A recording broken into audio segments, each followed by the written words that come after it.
Record the following transaction in A single column cash book. ഒരു transaction തന്നിട്ട് അത് single column cash ബുക്കിൽ എഴുതാൻ ചോദിക്കാറുണ്ട് പരീക്ഷയ്ക്ക്.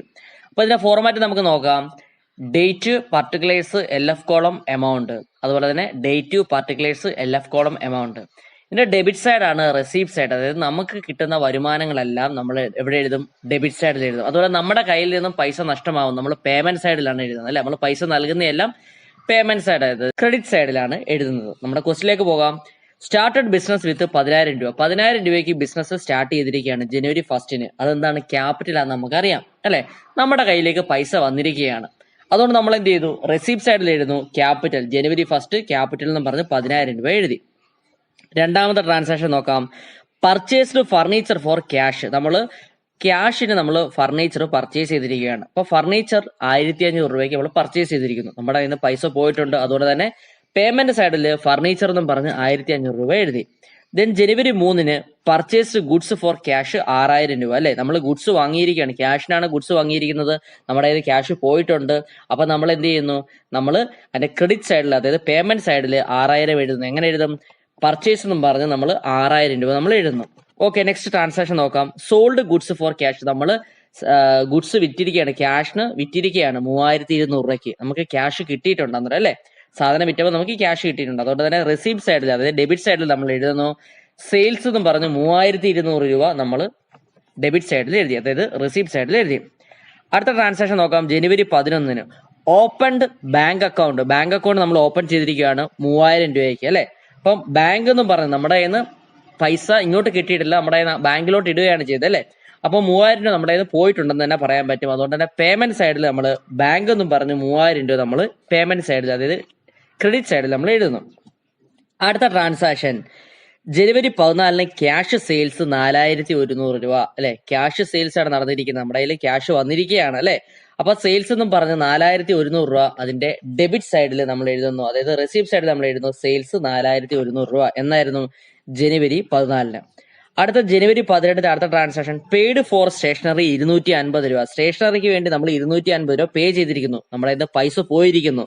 ക്രെഡിറ്റ് സൈഡിൽ, അതായത് പേയ്മെന്റ് സൈഡിൽ നമ്മൾ എഴുതുന്നു സ്റ്റേഷനറി 250 രൂപ എഴുതി. ഓക്കെ, നെക്സ്റ്റ് ജനുവരി 21 പെയ്ഡ് റെന്റ് 300 രൂപ. റെന്റ് കൊടുത്തിരിക്കുകയാണ്, അവിടെ നമ്മുടെ കയ്യിൽ പൈസ പോയിരിക്കുകയാണ്. അതുകൊണ്ട് റെന്റ് എന്നും പറഞ്ഞ് ക്രെഡിറ്റ് സൈഡിൽ അല്ലെങ്കിൽ പേയ്മെന്റ് സൈഡിൽ നമ്മൾ 300 രൂപ എഴുതുന്നു, റെന്റ് 300 രൂപ എഴുതി. അടുത്ത നോക്കാം. ജനുവരി 26 റിസീവ്ഡ് കമ്മീഷൻ 400 രൂപ. നമുക്ക് കമ്മീഷൻ ലഭിച്ചിരിക്കുകയാണ്, നമുക്ക് പൈസ ലഭിച്ചിരിക്കുകയാണ്. അത് നമ്മൾ എന്ത് ചെയ്തു? ഡെബിറ്റ് സൈഡിൽ, അതായത് റെസീപ്റ്റ് സൈഡിൽ നമ്മൾ കമ്മീഷൻ എന്നും പറഞ്ഞ് 400 രൂപ എഴുതുന്നു. എന്നായിരുന്നു ഡേറ്റ്? ജനുവരി 26. Next transaction January 28 paid to Prakash. പ്രകാശിന് നൽകിയിരിക്കുകയാണ്, പേയ്മെന്റ് കൊടുത്തിരിക്കുകയാണ് 600 രൂപ, നമ്മുടെ കയ്യിൽ പൈസ പോയിരിക്കുന്നു. അതുകൊണ്ട് തന്നെ ക്രെഡിറ്റ് സൈഡിൽ നമ്മൾ എഴുതുന്നു പ്രകാശ് എന്നും പറഞ്ഞ് 600 രൂപ നമ്മൾ അതിന്റെ പേയ്മെന്റ് സൈഡിൽ, അതായത് ക്രെഡിറ്റ് സൈഡിൽ നമ്മൾ എഴുതുന്നു. Next January 29 received from Sugu. സുഗുവിൽ നിന്ന് നമുക്ക് ലഭിച്ചിരിക്കുകയാണ്, ക്യാഷ് ആണല്ലോ ലഭിക്കുന്നത്, 1,200 രൂപ. അതുകൊണ്ട് തന്നെ നമ്മൾ റെസീപ്റ്റ് സൈഡിൽ, അതായത് ഡെബിറ്റ് സൈഡിൽ നമ്മൾ 1,200 രൂപ എഴുതുന്നു ജനുവരി 29. നെക്സ്റ്റ് ട്രാൻസാക്ഷൻ നോക്കാം. ജനുവരി 30 പെയ്ഡ് സാലറി 450 രൂപ. സാലറി നൽകിയിരിക്കുകയാണ്, നമ്മുടെ കയ്യിൽ നിന്ന് പൈസ പോയിരിക്കുകയാണ്.